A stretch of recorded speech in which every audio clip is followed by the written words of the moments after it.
Welcome to this explainer. Today, we're tracing the absolutely massive 250-year evolution of Lorillard, which was actually America's oldest continuously operating tobacco company. We're going to track this incredible journey all the way from a tiny colonial workshop right up to its historic multi-billion-dollar merger. And honestly, looking at this single company's timeline is like watching the rise and the ultimate reckoning of American corporate capitalism itself. It's a story packed with wealth and innovation, but also a pretty monumental collision with public health and the legal system. So take a look at this number, 6,228. Just let that sink in for a second. This isn't a profit margin, and it's definitely not a sales target. This number actually represents the thousands of pending product liability lawsuits that Lorillard was facing by early 2015. I mean, imagine trying to run a daily business while simultaneously fighting a multi-front war on over 6,000 different legal battlefields. It's completely wild, and it perfectly foreshadows the immense legal pressure that ended up altering the trajectory of this entire historic company. To figure out how things got to that point, here's our roadmap for today. We'll start with 1, the birth of an empire; 2, the rise of Newport; 3, the public health reckoning; 4, the legal battlefield; and finally, consolidation and legacy. Let's jump right in. Section 1, the birth of an empire, from colonial craft to corporate machine. Picture New York City back in 1760. The United States of America literally doesn't even exist yet. The Revolutionary War is still more than a decade away. In that colonial landscape, Pierre Lorillard opens up a small, simple snuff workshop. Very humble beginnings, right? But then, as we roll into the 19th century, the Industrial Revolution sweeps through the country. Lorillard jumps right on this, swapping out handcrafting for steam-powered mass manufacturing, and their production just explodes. Fast forward to the 20th century, and we get the rise of national brands and the massive cigarette boom. And Lorillard wasn't just sitting on the sidelines here. They were actually leading the charge, completely transforming from a colonial craftsman shop into this pioneer of modern mass production.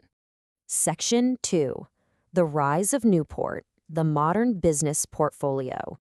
Now, as we enter the modern era, Lorillard's very survival gets tied to basically a single product. Check out this massive disparity. In 2014, a whopping 86.5% of their consolidated net sales came from just one flagship premium menthol cigarette, Newport. They actually had a pretty rich portfolio of other famous heritage brands, Kent, True, Maverick, Old Gold, but all of those combined made up only 13.5%. From a business strategy standpoint, that is a huge vulnerability. Their entire modern empire was functionally built on the back of menthol. If anything happened to the Newport brand, the entire multi-billion-dollar company would be in serious trouble. And when we look at their SEC filings, we see this high-stakes strategic pivot where they tried to address that exact vulnerability. On the left side, you've got traditional combustible cigarettes manufactured down in North Carolina. These are facing crazy heavy FDA regulation, massive public pushback, and huge excise taxes. But on the right, you see Lorillard expanding into the electronic cigarette market with blue e-cigs. These battery-operated devices were heading into a global market that was initially way less regulated and just rapidly evolving. Basically, it was a pretty desperate attempt to escape the regulatory hammer coming down on traditional smoking and stake a claim in the early Wild West of vaping. Section 3, the public health reckoning, a changing regulatory landscape. Tracing the regulatory timeline, you can see this slow, steady escalation that basically corners the industry. It all kicks off with an absolute earthquake in American culture, the landmark 1964 Surgeon General's report. This completely changed public perception by officially laying out the severe health risks of smoking. Decades of escalating warnings followed that. Then, jump to 2009, the Family Smoking Prevention and Tobacco Control Act formally hands the FDA sweeping, unprecedented authority over tobacco products. And that leads directly to Step 3, where the FDA sets up an advisory committee to evaluate menthol specifically. Now, remember that 86.5% reliance on Newport we just talked about? Yeah.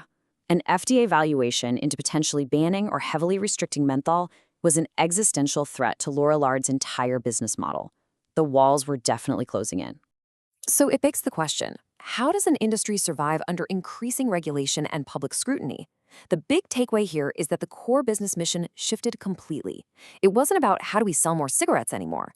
These massive corporations had to figure out how to simply survive under severe advertising restrictions, mandatory ingredient disclosures, and the very real threat of a federal ban on their main product.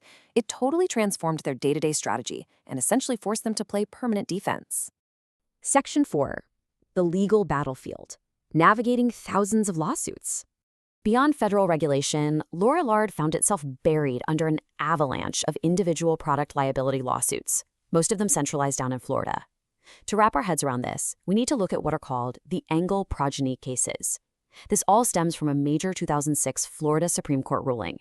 The court decertified a massive class action lawsuit against tobacco companies, but, and here's the kicker, it allowed individual plaintiffs, the progeny, to file their own separate lawsuits. Crucially, these folks were allowed to use the previous jury's findings. That meant they walked into trial with it already legally established that the manufacturers were negligent and concealed risks. I mean, imagine walking into court to defend your company, and the judge has basically already decided you're guilty of negligence before you even sit down. This unique legal precedent just opened the floodgates for thousands of massive lawsuits. When you pull the specific trial data straight out of their SEC filings, the financial hit is truly staggering. Just look at the Alexander versus Lorillard case. The jury awarded $8 million in compensatory damages, which is huge on its own, but then they stacked a crushing $25 million in punitive damages on top of it. In the Callaway case, we're talking over $16 million in compensatory and nearly $55 million in total punitive damages split across the defending companies. Juries were routinely handing down these multi-million-dollar verdicts directly against Lorillard, and a company just cannot take thousands of hits like that and survive. And to make matters worse, Lorillard faced an even deeper threat thanks to a legal rule known as joint and several liability. Basically, this means a single defendant can be held responsible for paying the entire judgment amount if their co-defendants fail to pay their allocated share. So let's say a jury found Lorillard only partially at fault compared to other tobacco giants.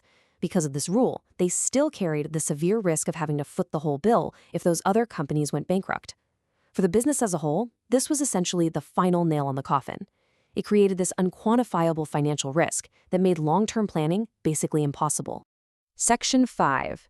Consolidation and Legacy. The end of an independent era.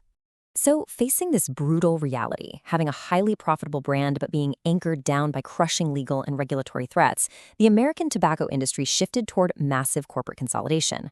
In July 2014, Reynolds American announced a whopping $22 billion agreement to acquire Lorillard. A deal of that sheer scale is never simple, right? It required intense government regulatory review, and they had to shed various overlapping assets just to comply with antitrust laws. But by 2015, the merger officially closed. And just like that, the Lorillard corporate name, an independent entity older than the United States itself, just disappeared. Reynolds absorbed the highly coveted Newport brand, and Lorillard's entire 250-year-old legacy was swallowed up into the new organization. So as we wrap up this explainer, it leaves us with a pretty fascinating question. A company disappears, but does its history? When a 250-year-old empire gets absorbed into a larger corporate machine, how long did the social, legal, and commercial legacies of its past actually stick around? It's definitely something to chew on the next time you see how legacy brands and past corporate decisions continue to shape our modern consumer landscape. Thanks so much for joining me on this deep dive.